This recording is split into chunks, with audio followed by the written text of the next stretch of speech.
Hi, I'm Ryan Davis, And I'm Kiernan Schmidt. and this is Out of Office, a travel podcast. This seat taken. Hey, Kiernan. Hello, Ryan. Oh my gosh. It's nice to have you back in studio. It's been so long. Now, you've been to Budapest, and then you had a quick turnaround. And where were you off to again? I was in Los Angeles. And how was that? It was good. It was good fun. You know, it's like always just sunny and warm there.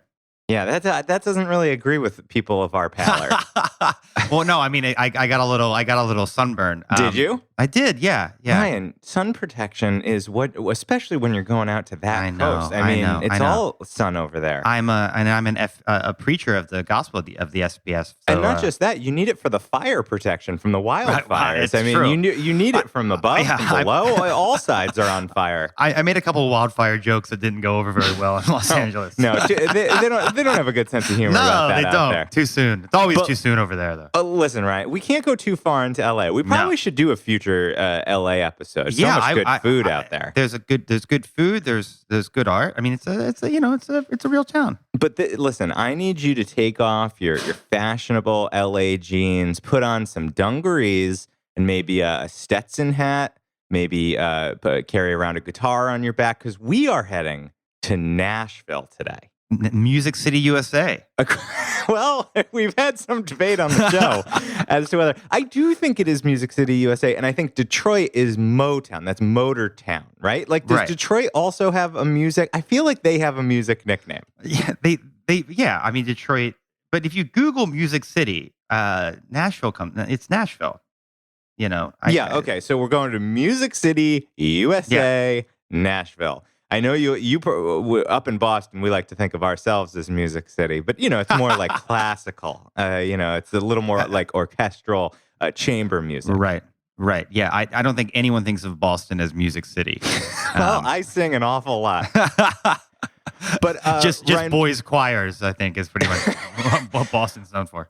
But Ryan, before we get into our city guide to Nashville, I have an update on our quest for Rick Steves. Now, you remember the quest for Rick Steves is that we are trying to get an interview with Rick Steves. I'm a big Rick Steves fan. We've been trying to get him on the show for a long time, well over a year. Yeah, this is episode, 61? So this is 61 episodes we've asked Rick Steves to come on. And we had an episode that was a love letter to Rick Steves that was just about how much we like him and why. We followed this quest for Rick Steves, and I've got some big news. He's coming on the show. Well, it's a step towards him coming on the show, which is, as you recall, around this time last year, I was in touch with his PR people, and they were very kind, and they had a nice email back and forth, really demonstrated my Rick Steves chops, and they said, as it happens, he's very, very busy in 2019. But you kind young man should check back. And I'm sure they thought that was going to put an end to my pestering. But instead, I launched this quest, and I wrote back and I said, when should I get back in touch with you? Because I want this to happen. And they said, maybe the end of 2019. So Ryan, this week I packaged up, some of our best episodes, our best interviews, and I sent an email to the PR folks over at Rick Steves.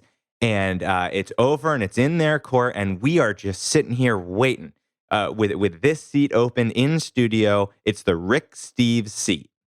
The Rick Steves seat. It just says, I see it. It says Rick right on it. That's just says Rick. Yeah. And it looks unused, that seat. And so you're probably wondering if I've heard back yet. I haven't, but I think that's just because of the holidays. Yeah, They're busy around the holidays. I feel like Thanksgiving weekend's like a great weekend to send an important email. It's like that's when people are just sitting there going like, I want to respond to some emails right now, some work emails. I probably should have labeled it, Black Friday Rick Steves deal or something. Right. Yeah. So I'm hopeful. I think that 2020 is the year of our interview with Rick Steves. The quest is going well. We have been persistent. We have continually praised and updated. Remember, we talked about when he was pickpocketed in Paris this year. We talked about some of his TV specials. In fact, I believe he has a Christmas special. Probably be covering that in a future quest for Rick Steves. He has a Christmas special? Yeah, I'm pretty sure Well, he's a does he European think he's Dolly Christmas Parton or special. something? Like, Hey, we have a Christmas special, all right? The Well, we have a Christmas podcast. Spectacular. That's true. Why Rick doesn't have a podcast, I don't understand. That's exactly well, the I'm sort glad. of, Well, that's why we are the #1 rated travel podcast. I mean, ideally, if I really had to tip my whole hand and show you what I'm really hoping is going to happen, I hope that he comes in and the chemistry is so hot. But who says you're interviewing him? I mean, come on. I think we've all heard your interviews. We've all heard my interviews. Obviously. No, I actually think this will be the rare double up where we both interview him. I feel like I can't keep Rick Steves to myself. I'd have to share him with you. Yeah, I think that we'd have to do a joint interview, a tag team. We would tag team Rick Steves.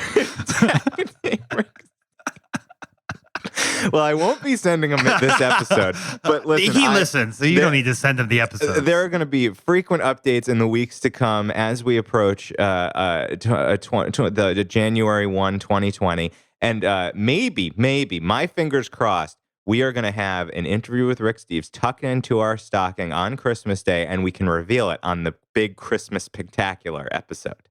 That we're not setting our listeners up for disappointment with that prediction, are we? Well, Ryan, I'll tell you what I don't think will disappoint. And I think that it's our discussion of a city you and I both enjoy greatly, Nashville. So I would suggest that right now it's time to stop the quest for Rick Steves. Not stop it totally, just for today. No, I would argue maybe stop it totally. But. Not for just stop it for today. Updates to come.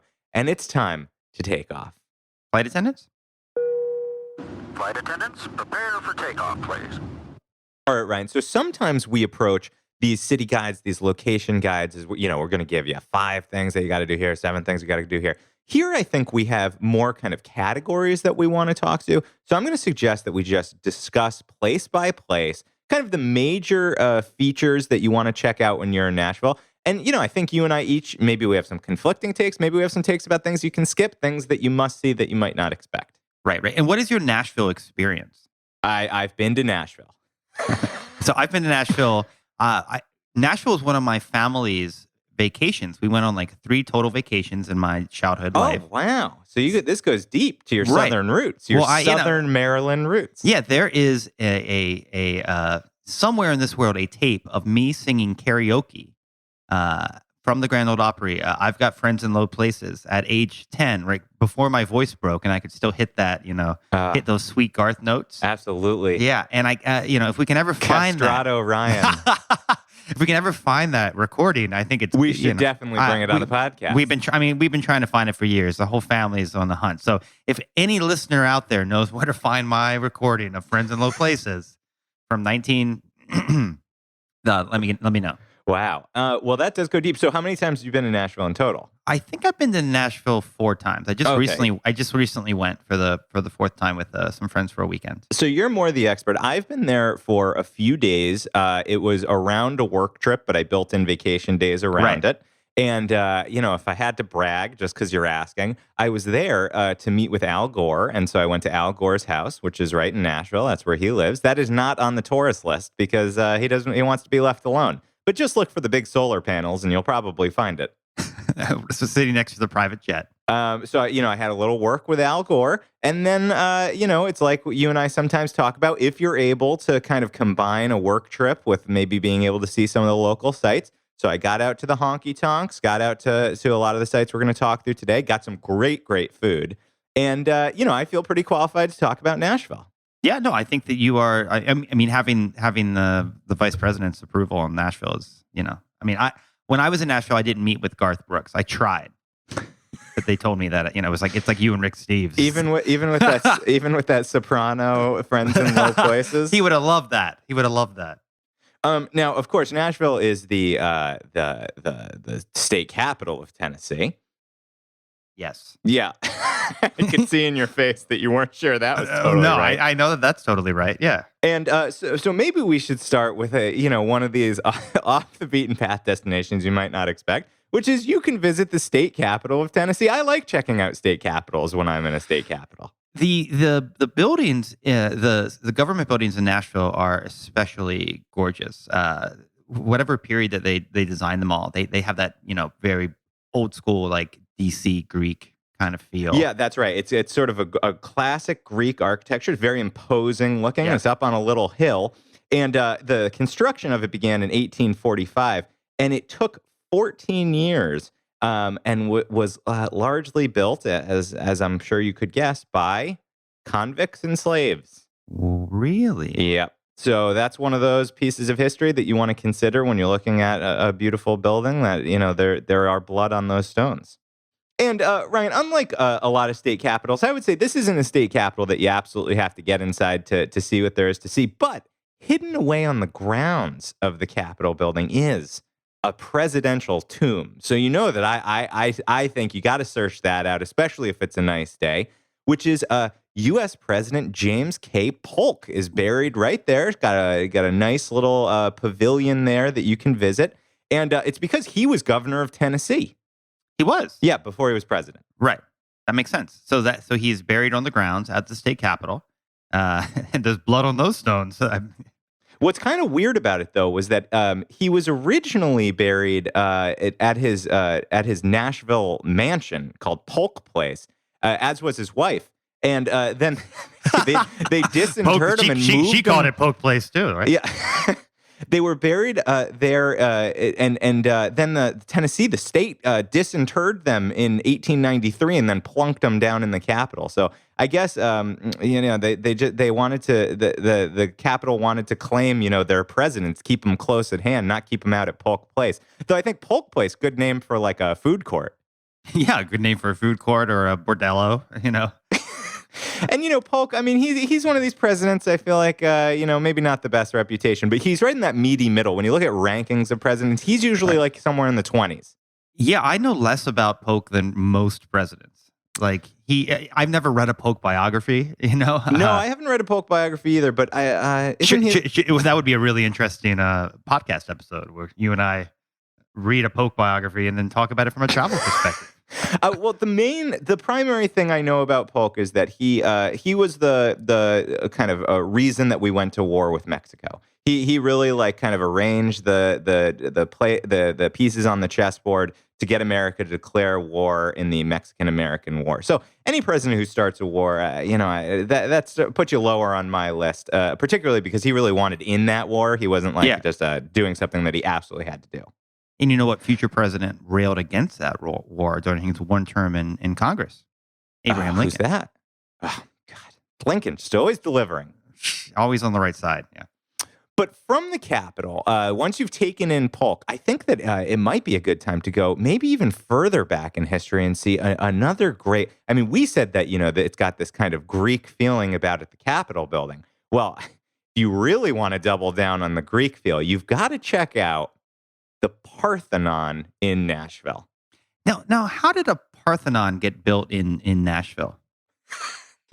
Right? That's the obvious question. Yeah, here. well, it's Why? not just a Parthenon, okay? This is a full-scale reconstruction. Well, it's not the Parthenon. I mean, no, they did. Well, hey, when listen, people say, "Have you been to the Parthenon?" They're almost never referring to the Parthenon in Nashville. Well, unless you're in Knoxville. Maybe. Hey, have you ever been to Athens? And you go, yeah, I've been to Nashville because it's called the Athens of the South. Well, Athens, Georgia. Yeah. That's true, though. It is called the Athens of the South. But I never thought of that. There's in Athens, Georgia. Yeah. So, Ryan, listen, you joked about, is this the real Parthenon? I mean, hey, there's crazier things. I mean, think of the cloisters in New York, right? They just took down cloisters brick by brick and moved them over from Europe into New York City. So this could be the real Parthenon, but it's not. It's not the real Parthenon. No. This is a full-scale reconstruction of the Parthenon, and not like the ruins of the Parthenon. It gives you a sense of what the Parthenon would have looked like in its full glory, but just in the American South. And why is it there? Like what? There must be some kind of origin story. Yeah. So you know how there used to be like World's Fairs. Right? Yes, I do. Yeah. So I love a good World's Fair. You haven't been to a World's Fair. No, but they stopped being like big things in the 60s. I know, but I love the idea of the World's Fair. I do too. I would love for that to come back. We're moving more apart than together as a globe. But joking aside, I think there's something very beautiful about the idea. I feel like Disney World, Epcot's kind of like the ever-going World Fair. I think. Anyway, we've got in that sort of vein of world fairness, there was going to be for Tennessee's centennial a Right. big exhibition, and it was planned for 1896. It got delayed till 1897, but Ugh. the city wanted to have a big hoopla celebrating Tennessee, state pride, and they put together just this huge, an enormous affair. And so there were exhibition halls on, all the great sort of progress being made on transportation and agricultural and minerals and forestry. And there were even they built like example foreign villages. So there was like a Chinese village and a Cuban village and an Egyptian village.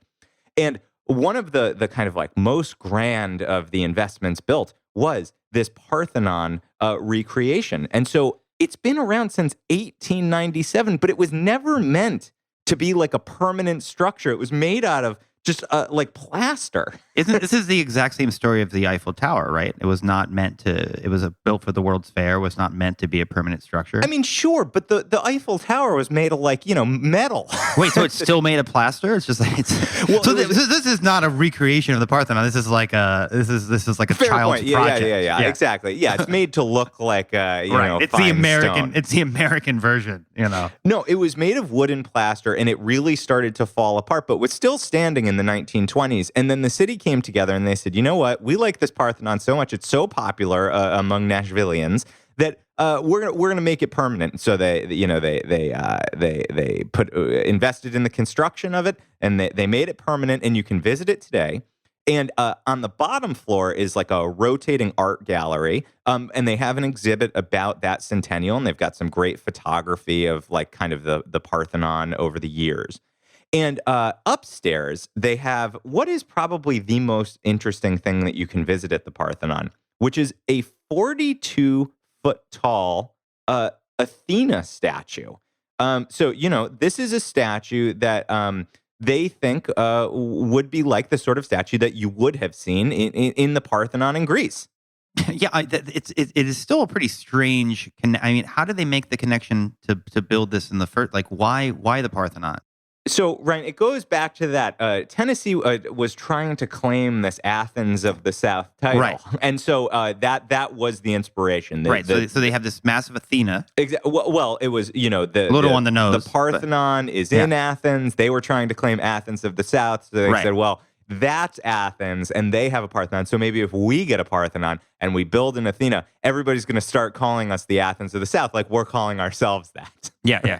It's really hard to understand the obsession of early Americans with the Greeks and with Athens, with that whole idea. So if you go and you look at this Athena statue, what's really interesting is that I think you rarely get a sense when you look at kind of Greek statues in museums that they were this kind of vibrant living being. But she is golden, and she's holding a little Nike figure in her hand. She's got a big wreath of victory. And there's all these other gods and creatures kind of spread around the place. There's Zeus, Apollo, Poseidon. I mean, kind of all the greats. And so it really, I do feel like there, in a certain way, it can transport you back. And as it happens, one story that I read said that some pagan visitors will still come and like leave offerings at the feet of this statue.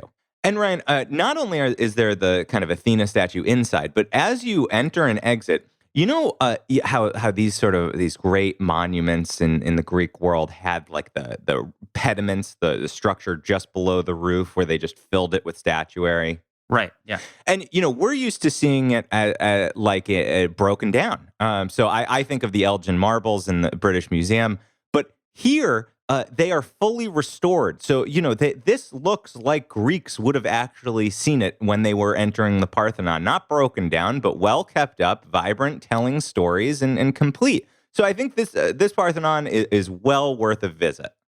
Yeah, and I think it's a little interesting to me that the government of Tennessee basically pays for a pagan memorial that people go and leave stuff at. Exactly. I would say that if you've got a long weekend, you should pair these. You should go to Nashville. You should look at the statuary at the Parthenon, then hop on a plane Go to London, go to the British Museum, look at the Elgin marbles. Those are the ruins of the ones that you've just seen complete. And you can say which you find more impressive. And you don't have to go to Greece for either of these activities. And you don't have to go to Greece for either because the Brits refuse to give them back. All right, Ryan. And, so you've gone and checked out the Capitol. You've paid your respects to Polk. You're heading to the Parthenon. You've got your fill of sort of Greek philosophy and culture. Now you're hungry, right? You got to get the quintessential Nashville dish. Hot chicken. Hot chicken, exactly. Yeah. So, did you get a chance to try hot chicken while you were in town? Yeah, actually, I think this was my first time having Nashville hot chicken, and I had hot chicken and mac and cheese, so it was a very diet friendly. Yeah, I guess L.A. would not have been a place I'd immediately go after having that because then people are very fit out there. Yeah, well, I didn't have it every single meal, but it was.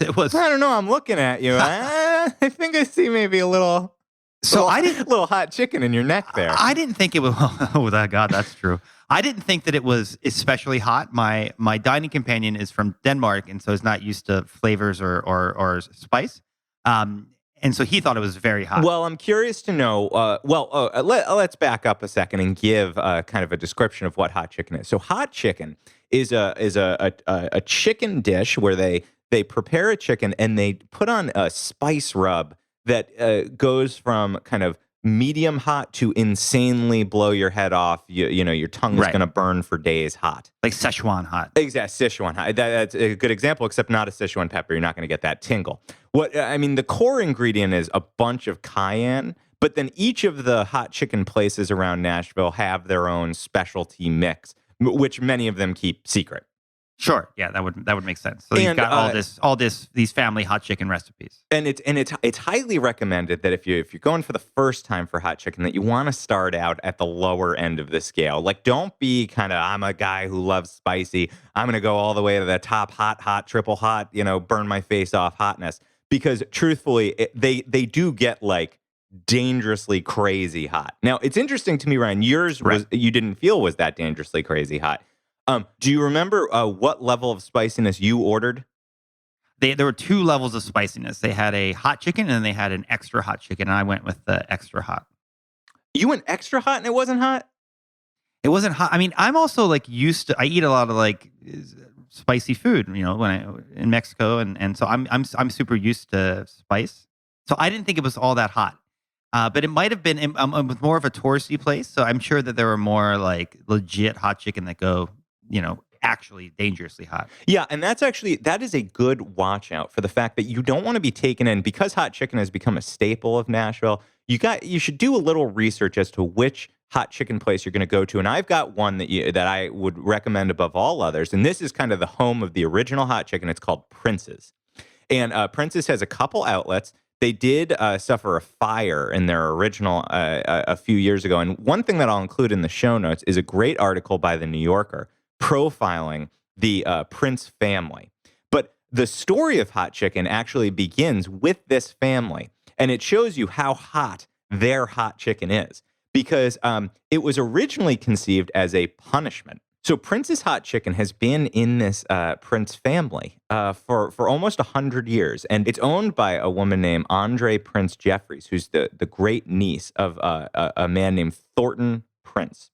And as the legend goes, Thornton Prince, this great uncle of the current purveyor, had a bit of a problem straying, a bit of a wandering eye from his family. Right. And the saying goes that the story goes that on a particular Saturday night, Thornton went out on his wild ways, and on Sunday, his wife delivered him his regular chicken dinner, but decided to amp up the spice in it and wanted him to be, he wanted to see the sweat pouring out of him, the snot pouring down, wanted him chasing down white bread and water. I mean, just a crazy hot, to suffer for those wrongs that he was doing. And instead, unfortunately, he really liked it and opened up the Hot Chicken Shack using this recipe. And it is now still to this day the gold standard of hot chicken in Nashville.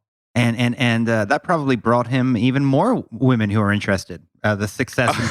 because spicy food. Yeah. Yeah, that's a fair point. I don't think that the science backed that up at the time, Ryan. No. So I would recommend go to Prince's. You will not encounter Ryan's problem of a not spicy enough chicken. This is the famous hot chicken, and there are no frills about it. You order it. There are paper towels in the booths, and it's served with white bread so that you can mop off your brow and take a bite of it to try to get the burning to stop. But hot chicken, you can't go to Nashville without eating hot chicken. Do you remember what level of hot you tried? I went for medium. Because Medium. I had read so many warnings. And by the way, I like really spicy food. And even the medium had me sweating. Also, it's really hot down there, So if you have hot chicken and it's really hot, I was afraid, I was driving around. I was afraid I'd get too dehydrated.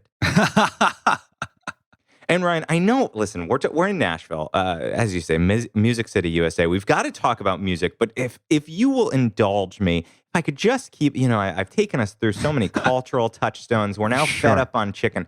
I'd like to recommend just one more non-music related attraction before we dive deep into the music culture of Nashville. Where are you going to take us, Kieran? I would like to recommend Andrew Jackson's home called the Hermitage, which is still in Nashville, Tennessee. It's kind of on the outskirts of Tennessee. It's like 10 miles from downtown. And am I correct in assuming this is a complete replica of the St. Petersburg Hermitage? Yeah. I mean, Andrew Jackson, a very cultured young man, passionate about Russian culture. Yeah. No, this is not based on the Hermitage Museum. It's this is the house that Jackson basically retired to after the presidency. And I will say this has not made our like kind of top historic homes edition. But if you're in Nashville, this is a great place to spend an afternoon. I will say it doesn't exactly cross my threshold of passing the test where I say if you were dropped blindfold here, if you were dropped blindfolded into the house and I took the blindfold off, could you tell me whose house it was? I wouldn't say that that's necessarily a yes, but it is a. You would just need to have like a lot of dead Native Americans. You'd be like, wait a minute, is this Andrew Jackson's house? Wait a minute. That is dark. Does it cover does it cover how terrible a person Andrew Jackson was? Well, again, like this is one of the reasons that I sort of recommend it with a caveat, which is I actually don't feel that this house does a great job of covering the complicated and sometimes dark history of Andrew Jackson. It is a beautiful home. It's in the Greek Revival style, so it's got the big columns. It's like you've been describing, like this sort of Southern trend of looking kind of classical and imposing. And so the house itself is something beautiful to behold. And, you get kind of the typical historic house, period furniture. They've got this like wallpaper that they're really proud of because it's really like beautifully painted and printed. But unlike, say, Monticello, they don't do a great job of reckoning with the many wrongs that the president has done. So you've pointed out one, the history of sort of Native American treatment by Andrew Jackson. The other is that, at one point they estimate that there were 125 to 150 slaves that lived right behind this house, kind of in cabins. And they do have a sort of that area that you can still visit. You can see the foundations of some of the cabins. They've done some rich excavations to try to reconstruct life at the Hermitage. But I will say that I thought that there could be a much more explicit reckoning. Much like at Monticello, you can take specific tours at Monticello where, if you want to hear about Sally Hemings and the history of the Hemings there or the life of slaves there, it's really like an open book and a reckoning with history. To me, I would like to see the Hermitage. I would encourage the Hermitage to bring more of that self-reflection there. One of the things you see when you're in Nashville, when you're just walking around, is Andrew Jackson propaganda everywhere. Yes. And I like to spend like an afternoon just kind of walking around a city, and I'm walking around downtown, and there are all these plaques like, here's where Andrew Jackson's law practice was. Right. So yeah. he is. It doesn't surprise me that they're not able to look at him in any kind of objective way. No, and just like if you're visiting Polk at the state capitol, you'd see a statue of Andrew Jackson right there. As you say, he is sort of a proud figure there. I think you can tell from our tones that we think that there's a much more complicated history. And I'll tell you one way that I think when you visit the Hermitage, you can sort of pay tribute to that history, which is Andrew Jackson and his wife are buried on the property, and you can visit the grave. And directly next to them, in the same area, is the grave of Andrew Jackson's preferred slave, whose name is Alfred. And I think that this is a place where you can go and contemplate the dark history and what Alfred must have seen and suffered, being denied his freedom. So it's a place where you can actually get the name of an individual and think about all the individuals whose stories aren't told. Do you know who Donald Trump's favorite president is? Andrew Jackson. It's Andrew Jackson. Yeah, it's Andrew Jackson. Yeah, he's very proud of that. He takes pictures with. Yeah, he thinks that he sees Andrew Jackson, and the populism of Andrew Jackson. By the way, that's before Hamilton, folks. There was a musical called Bloody Bloody Andrew Jackson that was basically Hamilton but about Andrew Jackson. Some good tunes in there.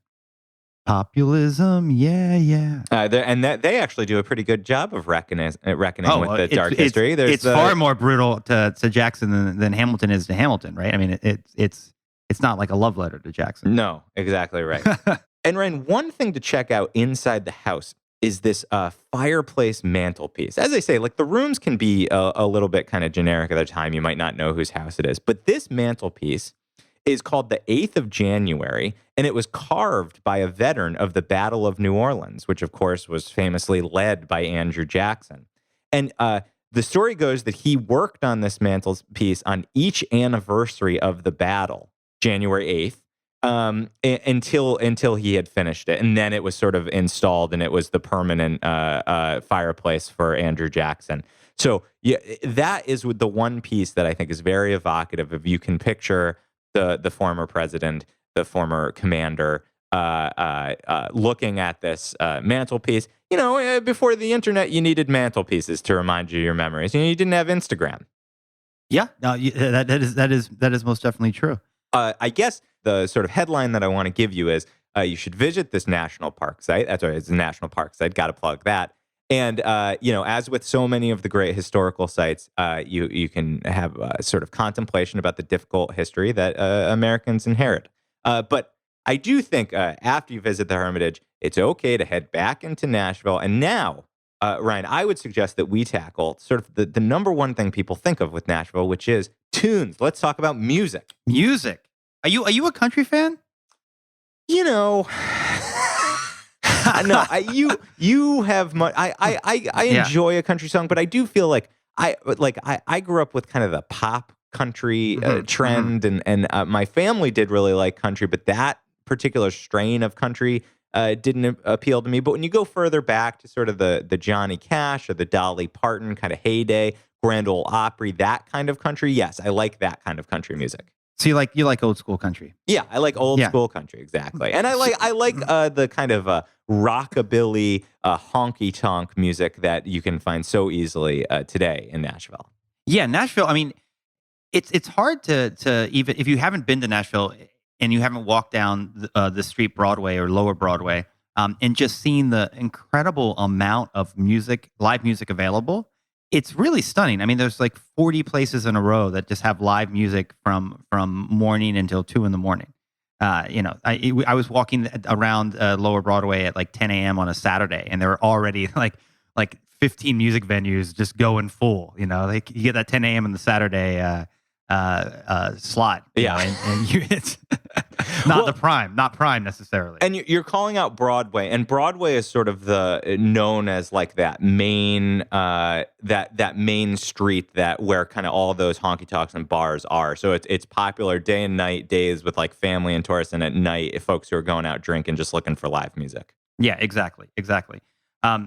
So the area. The area we're talking about is Lower Broadway, and there are a lot of places there. But one of my favorite spots that I've been to now a few times is called Robert's Western World. And this is like this like Westworld, that HBO show? No. It's like the first season when it was good. Oh my God, that second season just brutal. Oof. But Robert's Western World, Robert's Western World has been on the strip for like 30 or 40 years, and it just plays classic honky tonk music. Sort of bluegrass, old school country, a lot of great hits from Hank Williams Sr. This sort of genre of country music, and it's a really fun crowd. It's a more authentic, I think, venue than a lot of the kind of newer places that have popped up there. So I would recommend Robert's Western World to hear some tunes. We went there and we stayed for 4 hours and just had an amazing time, just dancing all night. It's funny too because I feel like that name sounds like it would be a tourist trap. Yeah, no. We kind of asked around some of our Nashville music friends and got this is a place that people like to really go and listen to music. Um, Also, in that same sort of stretch is a place called the Ryman Auditorium. Oh yeah. And the Ryman Auditorium is famous for being the original home of the Grand Ole Opry, the radio show that begins in like 1943. So in 1943, before the Grand Ole Opry had its own theater, which we're going to talk about in a bit, they were at the Ryman Auditorium and that played there for 30 years. And the Ryman Auditorium fell into disrepair for years and years, but has since been remodeled and is now home to some really fantastic ticketed shows. So people come through and play many nights at the Ryman. Jason Isbell, one of my favorite all country guys, always playing at the Ryman. So you can get a tour. They do tours there. It's a very cool place to see the original Opry, obviously, but if you can go see a live show there, I'd highly recommend it. Yeah, and the Opry was there for 31 years, so we're not Yeah. talking about a short bit of stay. No. Yeah, it was there for 31 years before they moved to the new theater. And I did not get a chance to go to the new theater. You went to the Grand Ole Opry proper today, right? Yeah, so I've been to shows at the Ryman and at the Opry proper.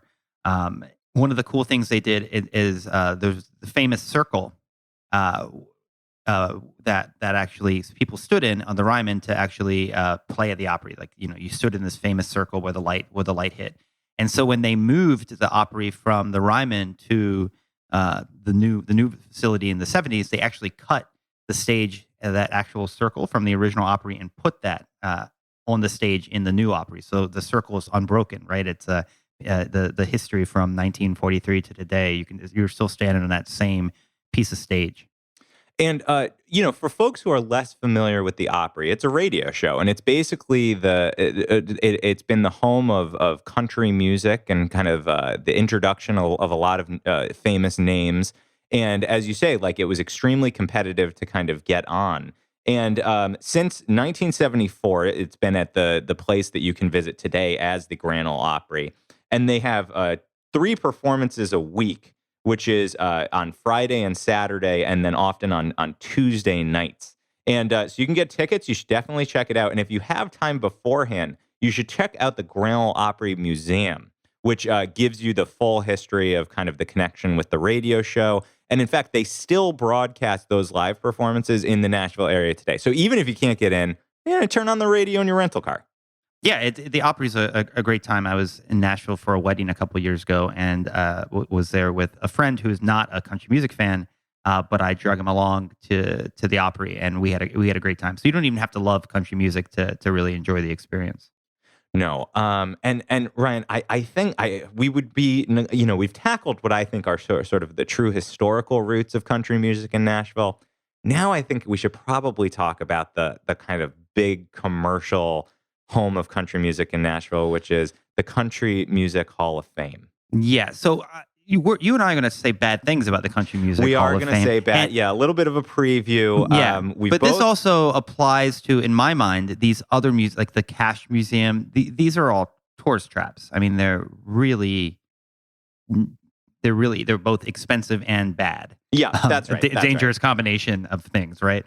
You pay $20 to basically see some blown up photography of Johnny Cash with some Johnny Cash playing in the background. Let's be fair. You can also see some outfits. I mean, there's a huge emphasis on the clothing that these musicians performed in there. And, I got to say, what I was hoping for when I went, and I do feel like, to a certain extent, if you're in Nashville, you kind of feel pressure that you got to check it out because it is the Hall of Fame. But I was hoping for a history of country music. I wanted to learn about sort of the bluegrass connection, the connection to Right. African American music, going back. You can You draw. want a Smithsonian museum dedicated That's exactly to right. Yeah, I it's wanted not that, right? I wanted like a history of the banjo, a uniquely American instrument that they can actually Yeah. trace its heritage back to instruments from Africa. I mean, I was looking for a rich appreciation of the long history of country Yeah. music and how we got to sort of the pop version that's today. It is Right. so not that. It is so not that. No, it is. It is more like a Planet Hollywood that you have to pay to go to. Yeah, Right. and so they give a bit of a head nod to the sort of like Scotch Irish heritage Wow, that yeah. it takes. Finally, But then- finally, the Scots Irish are getting something. but then very quickly they go to like, here's Johnny Cash's guitar. Yeah, I mean, I think instead of any of these museums, the Country Music Hall of Fame and these other museums named after individual performers like the Cash Museum, if you just go see more live music, that'll be a much more enriching experience if you want to kind of feel like you're part of the country music scene in Nashville. One thing I'll say that's really funny, Kieran, is when I went to Nashville when I was a 10-year-old, the Grand Ole Opry had a really big idea that they were going to build this massive amusement park called Opryland that was going to be sort of the country music Walt Disney. And it didn't exist for that many years, but I got to go to it. And, it was sort of the country music Walt Disney. It's just hard to sort of build country into like, theme park rides and stuff, unless you're Dolly Parton, Dollywood. I was We'll just do an about episode to of- say, yeah. I think it Yeah. already exists and it's called Dollywood. Yeah, and because that's Dolly did it for real, right? She's authentic, and it wasn't just some kind of corporate. Let's just have more things for country music tourists to do, which is what they were trying to do with Opryland. We're going to do a whole episode on Dolly. And, If I'm and not the Smoky mistaken, you're Mountains. planning a trip down to Dollywood. I am. Sorry, Dollywood, not Dollyland. Dollywood. No, Yeah. Dollyland's in Los Angeles. Is that true? What's No, that? No, that's not true. It's a joke. Okay. When are you heading to Dollywood? In the spring when it warms up, I think it's going to be a lovely trip to the Smoky Mountains and to Dollywood. So, if you're looking for live music, I think one other place that we could recommend is if you can't get in the Grand Ole Opry or if you have several nights, you should definitely try to hit there. But there's one venue that has live music every night, and it's a much smaller venue, and it's called the Bluebird Cafe. And I have heard that it's gotten harder to get into now because of the popularity of that TV show Nashville, which actually referenced this space by name. And so the lines have gotten longer. But they open up at 6:30 every night. There's live music throughout the night, and it's a much more kind of intimate setting to see up and coming stars. It's like the venue that young people try to get into for their big break. So the Bluebird Cafe is a place you could check out if you're looking for that. Sounds great. I will add that to my list next time I'm in Nashville. And Ryan, there's one more spot that I want to recommend that is off the music track. It's back kind of on the historical significance of Nashville. And that is at the Nashville Public Library, there's something called the Civil Rights Room. And it's a super evocative exhibit about the history of civil rights in Nashville and the surrounding areas. And it's interesting because Nashville was actually the first southern city to desegregate public services. Yeah, and when you walk around downtown Nashville, you see a lot of plaques and monuments to the folks who did that. Really early sit-ins in Nashville. Yep, and it tackles the sit-ins straight on. And in fact, in the room, there's a large circular table in the center. And that is meant as a symbolic of the lunch counters at which, brave young men and women and old men and women sat to protest segregation. And so, they make really great use of kind of big photography of a short documentary film and video. And so you just get a great sense of what history this city has seen and was on the leading edge of for a time. There is even a glass inscription of a quote from Martin Luther King in the Civil Rights Room that maybe we can end on, which he said, I came to Nashville not to bring inspiration, but to gain inspiration from the great movement that has taken place in this community. So great history there. Maybe there's not the full blown out museum on this, but head to the National Public Library. I kind of love that it's in the public library because it's easy, it's accessible, and it speaks to the fact that they desegregated their public services and we're leading the way there. And if you want to eat at a restaurant and be a part of that history, you can actually eat at the Woolworths that the famous sit-ins had in the 60s. It's now a restaurant called Woolworth on Fifth, which celebrates this the 1960s lunch counter sit-ins. Fantastic. So if you were to do all of this, you're getting great food. You're getting a long ago presidential history. You're getting more modern history that still has impacts on today, and you're getting great music. I mean, to me, this is a great trip to Nashville.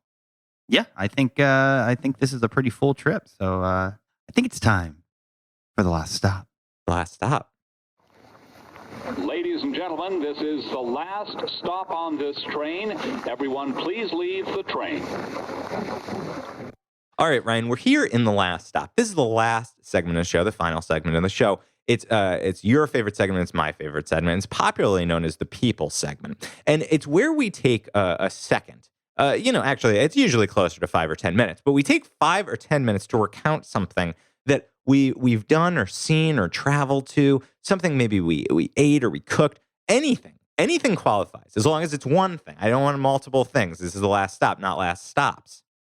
And the stop has to have fed the spirit of wanderlust within us, even during the workaday week. So, Ryan, you've been traveling quite a lot. I have to think that you must have a humdinger of a last stop. So I'm super excited because when I was in Los Angeles last week, I finally got to do the Lab Rat escape room from Tommy Wallach that we had on the show. He talked about that in the interview. It's the escape room where the concept is that you could play it infinitely as many times as possible, and you can it changes. Is that wrong? No, it's wrong. Yeah. No, Kieran, that's his new upcoming escape room called The Ladder, which opens in April. I thought you were doing The Ladder. No, I did. I did the. You didn't do The Ladder. You did the former. I did the. Wow. You did the one he talks about where there's like you're in the place of a lab rat, and in the ceiling you can see the people peering down on you, the scientists. Exactly. So I've done a lot of escape rooms in my day, and I have to say, Lab Rat is really innovative and fun and different. Like usually the plots of escape rooms are kind of like you need to escape from a room, and there's something bad. Oh, is that what an escape? I can see. Oh, that's where the name comes from. Right, but I just mean it's not much of a plot. It's thinly veiled. So, yeah. But there is actually kind of a story here. There's a lot of like really interesting literal bells and whistles. And it's just literal bells and whistles. I mean, there are bells and there are whistles. Sure. Right. But, okay, that's a literal bell and whistle. But it is a really good time. And then after that, what I got to do, which unfortunately is not available to the public, is I got to tour the ladder room that is under construction right now on the second floor of the building. And this is going to be a very large, immersive. Basically an immersive experience that doubles as an escape room and has a plot where you enter different rooms based on decisions that you make and based on various tasks that you complete. You select an avatar that follows you. It's really it's going to be a really kind of interesting, innovative thing to be in Los Angeles. And each of the rooms is patterned after a different decade. So I don't want to give too much away, but the 50s room is in black and white. The 60s room, you feel like you're in an episode of Mad Men.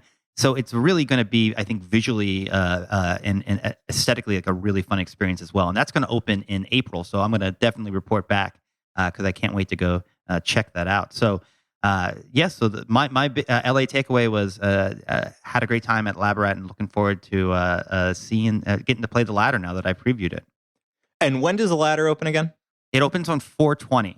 Okay. All right. So that's and you felt like it lived up to the promise. I remember Tommy particularly talking about how it's a new type of medium to tell stories, that there's like a narrative that flows through it. Yeah. I mean, I got to see how the narrative's going to play out. He showed me a lot of the video that is going to accompany the story. Basically they shot like an indie film it's a lot of sort of video game quality. Like you get to select your avatar at the beginning of the room. It's going to be an interesting experience, and I think it will definitely live up to the hype.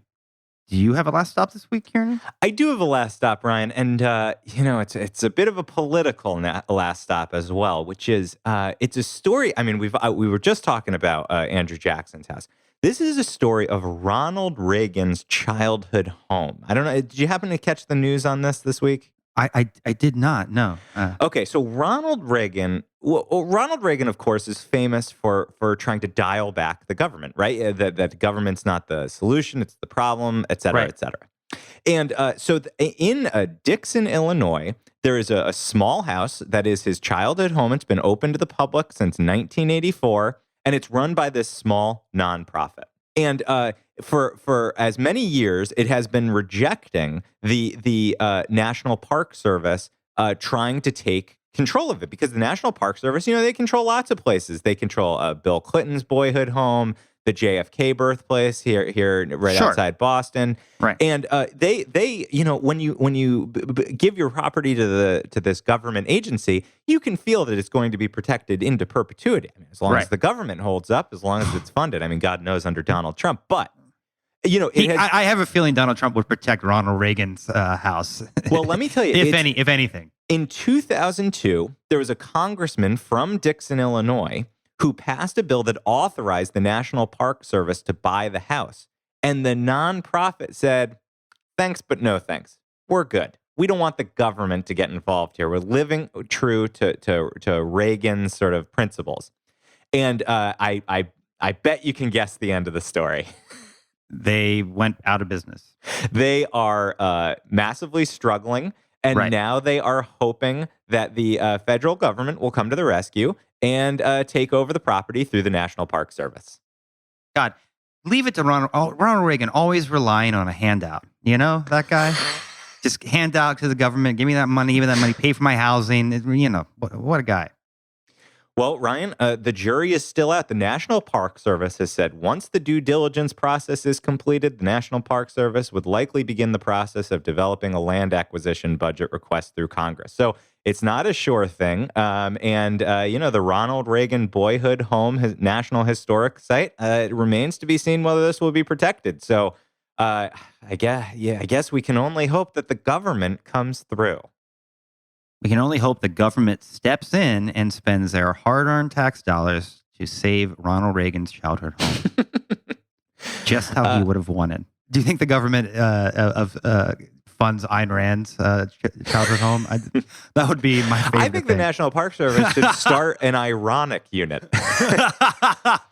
All right, Ryan. Well, what are we talking about next week? Well, you and I both enjoy carrying around books occasionally. Well, I enjoy reading books. I know that you enjoy carrying around books, usually with no bag over it, so that everyone can go, oh, wow, are you reading that? Well, I do read quite a bit. Thank you for noticing, Kieran. But next week, we're going to talk about some of the great bookstores that we've had a chance to visit and that we think that people should check out. It's going to be from all over the country, maybe even all over the world. Absolutely. And not just maybe. Definitely from all over the world. Bookstores that are worthy additions to your travel itineraries next week. Well, until then, Kieran, I'm Ryan Davis. And I'm Kieran Schmidt. And this is Out of Office, a travel podcast. This seat taken. Ryan, all this country music talk made me itching to dust off the old banjo. Blame it all on my roots. I showed up in boots. I don't know what that is, but that's Friends in Low Places. Let me get it out here.